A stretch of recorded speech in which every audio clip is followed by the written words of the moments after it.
Today, Bitcoin dips to the $95,000 level.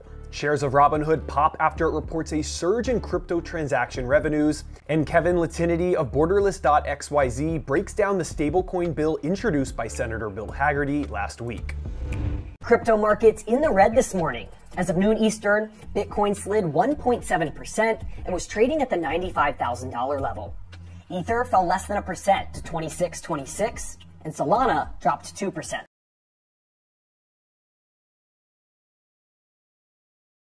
Okay, let's talk about today's top stories. Robinhood shares popped after the company posted record revenues for the final quarter of 2024.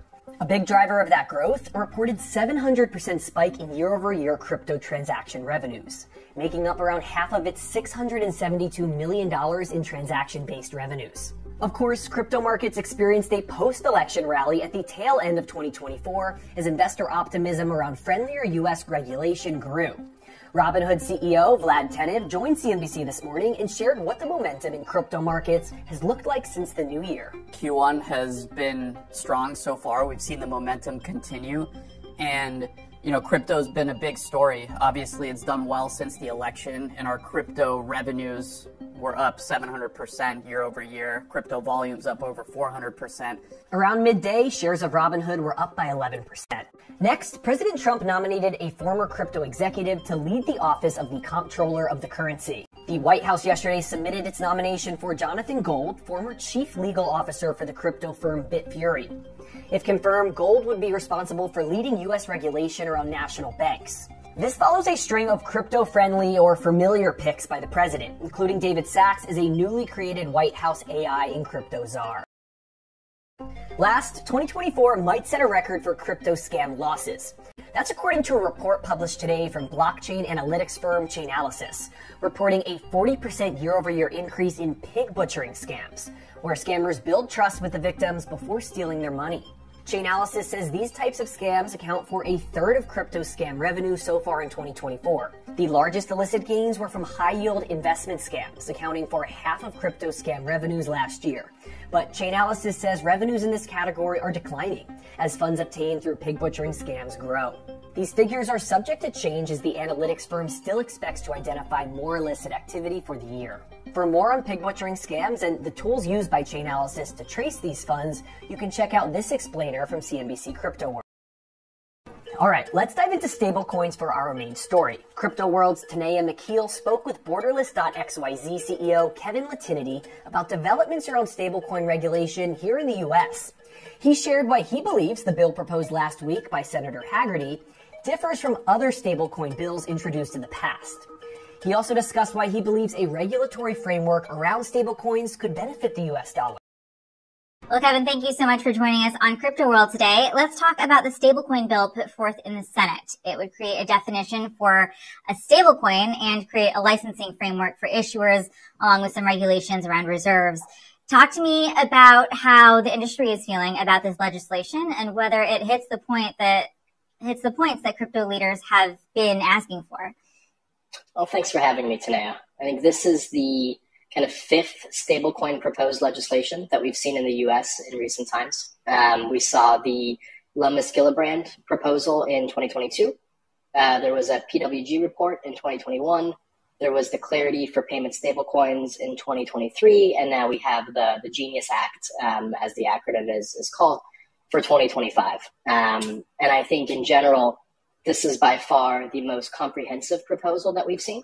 And I think it's also one of the friendliest proposals that we've seen. It does a great job of balancing what is really at the core of the technology industry in America, which is innovation and competition, with also, on the other side, stiff penalties for those that abuse the system and strong protections of consumer assets.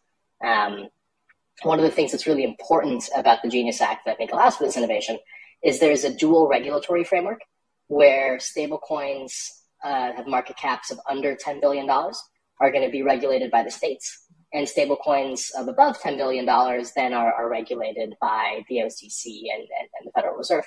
And that's really important because it means it's going to allow fintechs and other innovators to compete in this marketplace. And it's going to allow them to issue these smaller stable coins. It lowers the barriers of entry of trying to innovate in the space And then if you do get into the 10 billion and plus, where we really have to worry about consumer protections, then it steps up that regulation to the federal level, which is a pretty unique feature of this bill that I think everyone's excited about. Great recap. So why this bill first? We've been looking at stablecoins for a long time coming into this year, and even going into last year, honestly, we were targeting either stablecoins or the regulatory framework. So why this versus some of the questions around securities and protections? How did this issue of stablecoins become sort of the low-hanging fruit? I think the administration has made a lot of noise about reestablishing U.S. dominance globally. And stablecoins are one of the best ways for the U.S. to export the U.S. dollar around the world. And this stablecoin bill is really positioned around supporting USD dominance, requiring that assets that are backing stablecoins be held in U.S. treasuries, and therefore driving more demand for treasuries and treasury-like assets. And I think we've seen stablecoins come first, mostly because it's really important to the general administration's interests to be putting that USD at the forefront and to really be taking our currency and to be exporting it globally. So this is a bipartisan bill in the Senate. What does that say to you about the likelihood that this passes? And while the lawmakers putting their name on this bill have previously been pro-crypto, what is the general sentiment among lawmakers toward crypto versus the last Congress? I think what you've seen in the past is you've seen several lawmakers, including Senator Lummis and others, who have been pro-crypto for the vast majority of their kind of recent Senate tenure. But you've had an executive branch that's been very anti-crypto. So a lot of the initiatives that have been proposed and have been put out there just haven't gone anywhere. Now you have the same senators, which is great. It's a bipartisan initiative, which I think is great and always increases the likelihood that something goes through if it's a bipartisan effort.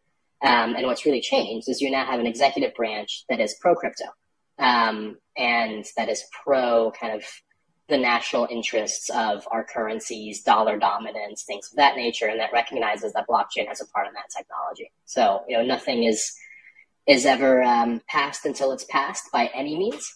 But I think we have a much better climate now to actually effectively pass these laws than we did before. Where does competition on stablecoins stand right now in the U.S.? We've got Circle, we've got Tether, we've got PayPal. Would this bill that we've been talking about change any of that, or would it solidify the top contenders? The bill definitely favors what I would call the regulated stablecoins. So that means Circle with USDC. It means some of the Paxos and consortium tokens like USDG. Those are the ones that are really going to be favored. And of course, PayPal's PYUSD. And it's going to be at the regulatory detriment of the less regulated players like Tether's USDT. And then give me just sort of a snapshot of the market for stablecoins right now. The last I had checked on the market cap, it is continuing to grow. So where is it now at this point in the new year? Not so new anymore, but where is it at this point year to date? And what is that telling us about, the activity in the crypto market and how things have changed or at least intensified under this new Congress and government? Definitely. The exact number escapes me at this moment, of course.